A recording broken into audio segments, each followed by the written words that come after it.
Good morning students. This video is for grade 3 and today we are going to do the worksheet solution of 7th September. Okay, so let's start. Question number 1. Name the following. First one, it stores the information temporarily or permanently. So, who stores the information temporarily or permanently? So, the answer is MU, that is memory unit inside the CPU. Okay. So, next is it performs all arithmetic calculations and logical operations. So, the answer is ALU. That means arithmetic logic unit. Yes. Third one, it manages all the operations. So, who manages it? So, control unit. So, the answer is CU, control unit. Okay. Next, this device is responsible for storage and retrieval of information. What is the meaning of this? ऐसा कौन सा device है जो storage भी कराता है और information जब हमें चाहिए हो, रिट्राइवल मतलब जब हमें इन्फॉर्मेशन की वापस जो हमने स्टोर किया हुआ है वो हमें वापस चाहिए तब हमें वहाँ वापस प्रोवाइड भी करता है, तो उसे कहते हैं, ऐसे डिवाइस को कहते हैं processing device. Okay. So next, organized, meaningful and useful data is known as information. Okay, organized मतलब अच्छे से रखा हुआ, meaningful और useful जो हमें काम आए, जिसका कुछ मतलब निकले, हमें समझ आए, ऐसा जो डेटा होता है उसे हम कहते हैं information. Okay, now question number 2 is write short notes on. And first is Windows 10. So now here I will stop and I want to explain you something. I want to tell you something. Okay, this worksheet is on chapter number 3 and 4 as it is written above the worksheet. So ये worksheet में आपको ये revision worksheets आ रही है so that आपका जो भी आपके डाउट्स हो, कुछ समझ नहीं आया हो या ये चैप्टर्स का आपको if you want more revision for this chapters, so I am making revision worksheets for you. कुछ वर्कशीट्स में फिल इन द ब्लैंक्स होंगे, कुछ वर्कशीट्स में ट्रू और false, question answers, long question, short questions, so that आपके ये chapters जो है ये थरली हो जाए. अगर आप ये वर्कशीट सिंसियरली करो, लर्न करो, if you go through this, you learn the answers, you try to understand the answers, explanation समझ के अगर आप इन्हें लर्न करोगे then you will don't face any type of problem at the time of exam. Okay, तो इसीलिए ये revision worksheets आ रही है. You have to more focused on these revision worksheets. Okay, और ये जो शॉर्ट नोट्स है ये भले ही शॉर्ट नोट्स है बट आपको ये करने ही है. उसमें I had tried to use the simple language और जो लाइंस है वो 3 to 4 ही मैंने रखे हैं, भले उन्हें शॉर्ट नोट्स बोला है but then also I am making the short notes of only 4 to 5 lines so that you can remember. But आपको रट्टा नहीं मारना है. You have to understand the concept and then only you are going to learn the things. आपको point याद रखने हैं ताकि आप लिख सको और भूल गए ये प्रॉब्लम नहीं हो. Okay, so let's start. First is Windows 10. So, what is Windows 10? So, it is the latest version of MS Windows operating system. It is GUI based.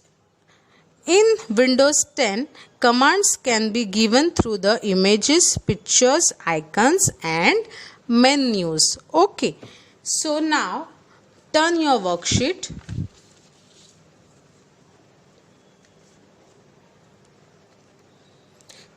Second one is start menu. Start menu, we have already written a short note in the exercise also, so you can write the same. Otherwise मैंने थोड़े से changes किए हैं, so you can write this also. So it appears after clicking on the start button. Start button को click करते हैं तब start menu open होता है और start menu it is divided into two parts, left part and right part. Left part shows all the installed apps, मतलब जो computer के अंदर एप्लीकेशंस प्रोग्राम इंस्टॉल किए गए हैं, रखे गए हैं, वो ही दिखाई देते हैं, वो सारे दिखाई देते हैं. And right part contains tiles and live tiles. Tiles और लाइव टाइल्स राइट साइड में होते हैं. Okay, this information is enough. Now third one is booting. So booting is the process of starting और रीस्टार्टिंग अ कंप्यूटर. जैसे कि मैंने आपको पहले भी एक्सप्लेन किया है, जब हम कंप्यूटर को स्टार्ट करते हैं, सबसे पहले हम कंप्यूटर को स्टार्ट करते हैं, तो वो जो स्टार्टिंग का जो प्रोसेस होता है उस प्रोसेस को बूटिंग कहा जाता है. So booting is of two types, cold booting and warm booting.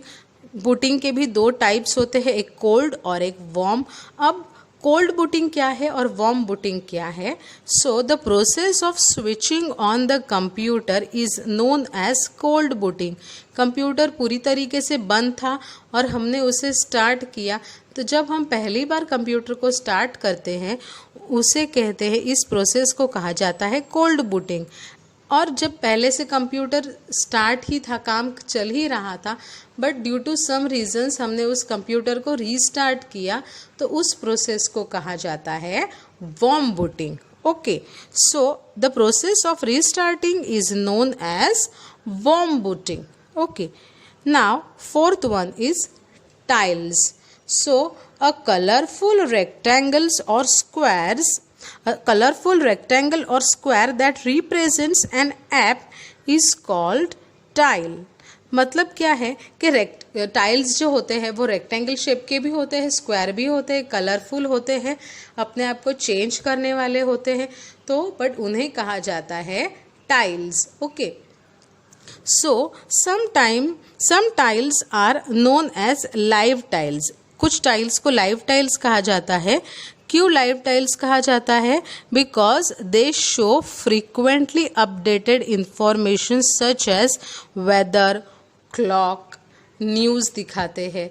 तो ऐसे सारे जो टाइल्स अपने आप को अपडेट करते हैं, बार बार चेंजेस उनमें होते हैं, तो उन्हें लाइव टाइल्स कहा जाता है. कुछ टाइल्स जैसे है वैसे ही रहते हैं, तो उन्हें हम सिर्फ टाइल्स कहते हैं.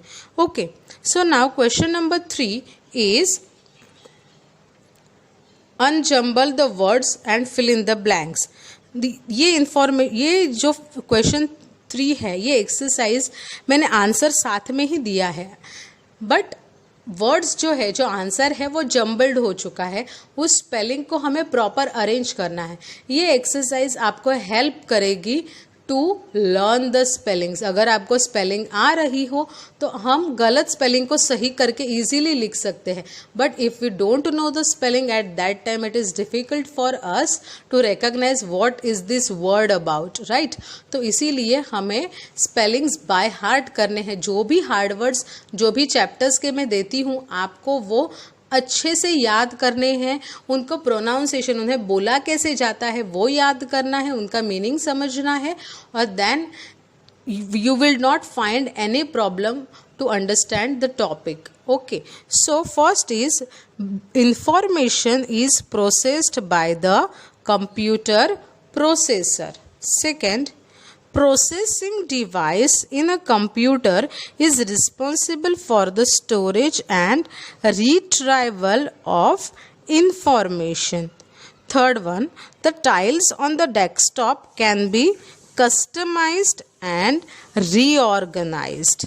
Okay, so everyone complete your worksheet and don't forget to write your name on the worksheet and keep the worksheets in proper condition in a folder or in a file, and very soon I am going to ask you to collect the worksheets for checking. Okay, thank you everyone.